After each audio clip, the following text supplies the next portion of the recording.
नमो नमः। आज हम करने जा रहे हैं कक्षा 8 रुचिरा भाग 3 अष्टम पाठः संसार सागरस्य नायकः का अभ्यास कार्य। इससे पहले बच्चों हम इस पाठ का परिचय और हिंदी व्याख्या अच्छे से समझ चुके हैं। तो चलिए आइए आज हम इस पाठ का अभ्यास करते हैं। प्रथम प्रश्न है बच्चों, एक पदेन उत्तरत, अर्थात एक पद में उत्तर दीजिए। वन वर्ड में आपको आंसर करना है। कस्य राज्यस्य भागेषु गजधरः शब्दः प्रयुज्यते। किस राज्य के भागों में गजधर शब्द का प्रयोग किया जाता है? उत्तर है राजस्थानस्य। गज परिमाणम क धारयति। गज के नाप को या गज की छड़ को कौन धारण करता है? उत्तर है गजधरः। जो गज परिमाणम बच्चों, जो गज परिमाण होता है वो एक लोहे की छड़ होती है जो नापने के कामों में यूज़ की जाती है, जिसे मापन कार्य किया जाता है। कार्य समाप्तौ वेतनानि अतिरिच्य गजधरेभ्यः किं प्रदीयते स्म। कार्य के समाप्त होने पर वेतन के अतिरिक्त गजधर को क्या प्रदान किया जाता था या क्या दिया जाता था? उत्तर है सम्मानम। घ के शिल्पी रूपेण न समादृता भवन्ति। कौन शिल्पी रूप में सम्मानित नहीं है? उत्तर है गजधरः। प्रश्न 2, अधोलिखितानां प्रश्नानां उत्तराणि लिखित। नीचे लिखे हुए प्रश्नों के उत्तर लिखें। तडागाः कुत्र निर्मीयन्ते स्म। तालाब कहाँ बनाए गए थे? उत्तर तडागाः सम्पूर्ण देशे निर्मीयन्ते स्म। जो तालाब हैं वो संपूर्ण देश में बनाए गए थे। ख गजधरः कस्मिन् रूपे परिचिताः। गजधर किस रूप में परिचित थे? गजधरः वास्तुरूपिणा रूपे परिचिताः। गजधर वास्तु रूप में या वास्तुकार रूप में परिचित थे। गजधरः किं कुर्वन्ति स्म। गजधर क्या करते थे? गजधरः नगर नियोजनात् लघु निर्माणं पर्यन्तं सर्वाणि कार्याणि कुर्वन्ति स्म। गजधर नगर नियोजन के कार्यों और लघु निर्माण पर्यंतम सर्वाणि कार्याणि कुर्वन्ति स्म। अर्थात जो गजधर थे वो नगर नियोजन का कार्य और लघु निर्माणों के कार्य के साथ साथ सभी कार्य करते थे। और वो ग्राम से संबंधित हों या शहरीकरण से संबंधित हों, उनके जो सुरक्षा का प्रबंधन का कार्य भी गजधर का होता था। अगला प्रश्न देखिए, के सम्मानीयः, कौन सम्मानित हैं? गजधरः सम्मानीयः। जो गजधर हैं वो सम्मानित हैं। प्रश्न 3, रेखांकितानि पदानि आधृत्य प्रश्न निर्माणं कुरुतः। रेखांकित जो पद हैं उनके स्थान पर या उनके रेखांकित पदों के आधार पर आपको क्या करना है? प्रश्न निर्माण करना है। पहला प्रश्न है बच्चों, सुरक्षा प्रबंधस्य दायित्वं गजधरः निभालयन्ति स्म। अर्थात सुरक्षा प्रबंध का जो दायित्व है या कर्तव्य है वो गजधर निभाते थे। तो प्रश्न निर्माण करते समय हम बनाएंगे कि कस्य दायित्वं गजधरः निभालयन्ति स्म। किसका दायित्व गजधर निभाते थे? प्रश्न निर्माण करते समय बच्चों आपको ये बात ध्यान रखनी है कि वाक्य के अंत में हमें प्रश्नवाचक चिन्ह का प्रयोग करना है। स्वामिनः असमर्थाः सन्ति। उनके स्वामी असमर्थ थे। प्रश्न बनेगा केषां स्वामिनः असमर्थाः सन्ति। किसके स्वामी असमर्थ थे? अगला देखिए, कार्य समाप्तौ वेतनानि अतिरिच्य सम्मानम अपि प्राप्नुवन्ति। कार्य के समाप्त होने पर वेतन के अतिरिक्त सम्मान भी प्राप्नुवन्ति प्राप्त होता था। तो प्रश्न बनेगा कार्य समाप्तौ कानि अतिरिच्य सम्मानम अपि प्राप्नुवन्ति।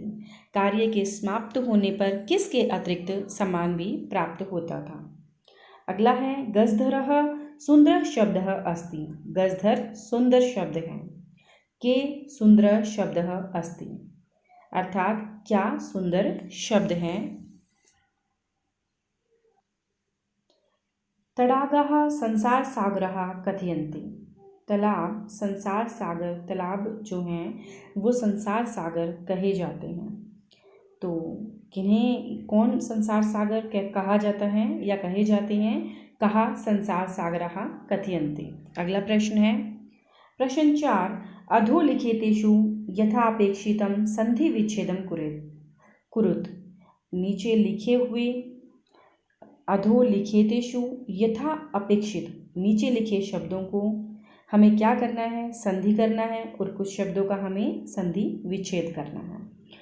प्रश्न पहला है अध प्लस अपि अध्यापि, स्मरण धन अर्थम स्मरणार्थम, इति प्लस अस्मिन् इत्यस्मिन्, एतेष्वे एतेषु प्लस एव, सहसा प्लस एव सहसेव। अगला प्रश्न देखिए, मंजूषातः समुचितानि पदानि चेत्वा रिक्त स्थानानि पूरयत।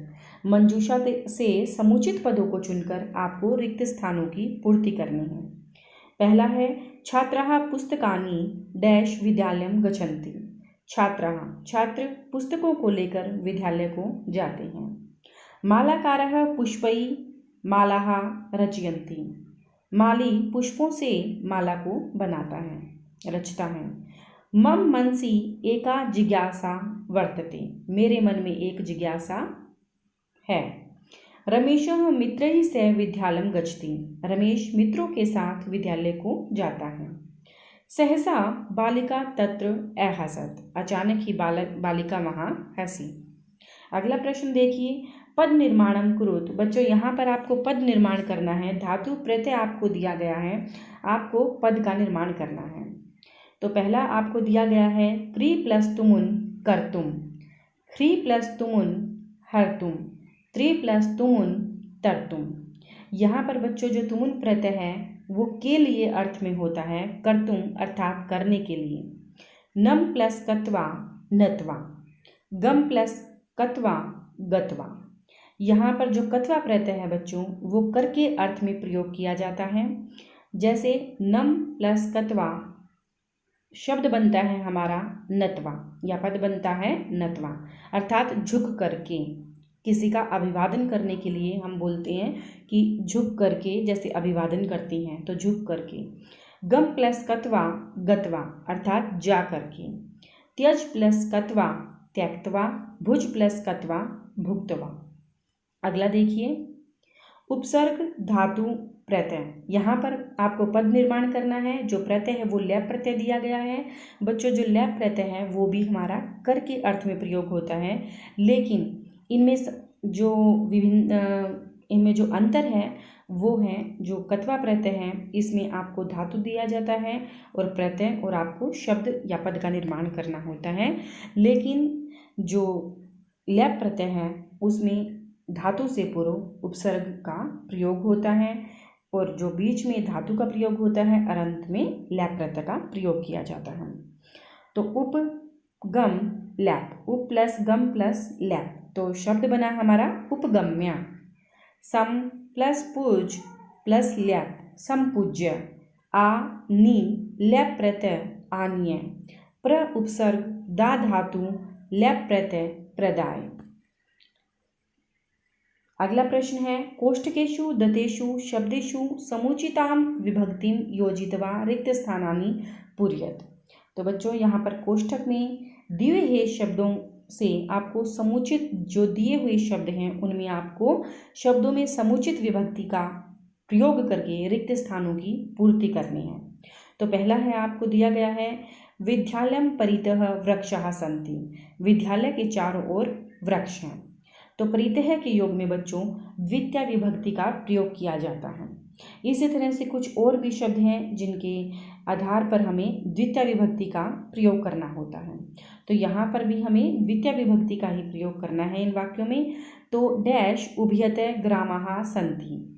तो हमारा जो बनेगा वाक्य ग्रामम उभयतः ग्रामाः सन्ति, वृक्षाः सन्ति आएगा यहाँ पर। तो गांव के दोनों तरफ वृक्ष हैं। तो उभयतः के योग में भी बच्चों हम द्वितीय विभक्ति का ही प्रयोग करते हैं। नगरम सर्वतः अट्टालिकाः सन्ति। यहाँ पर भी हमें सर्वतः के योग में भी बच्चों हम द्वितीय विभक्ति का ही प्रयोग करते हैं। धिक डैश तो वाक्य होगा हमारा धिक कापुरुषम, अर्थात कायर पुरुष को धिक्कार है।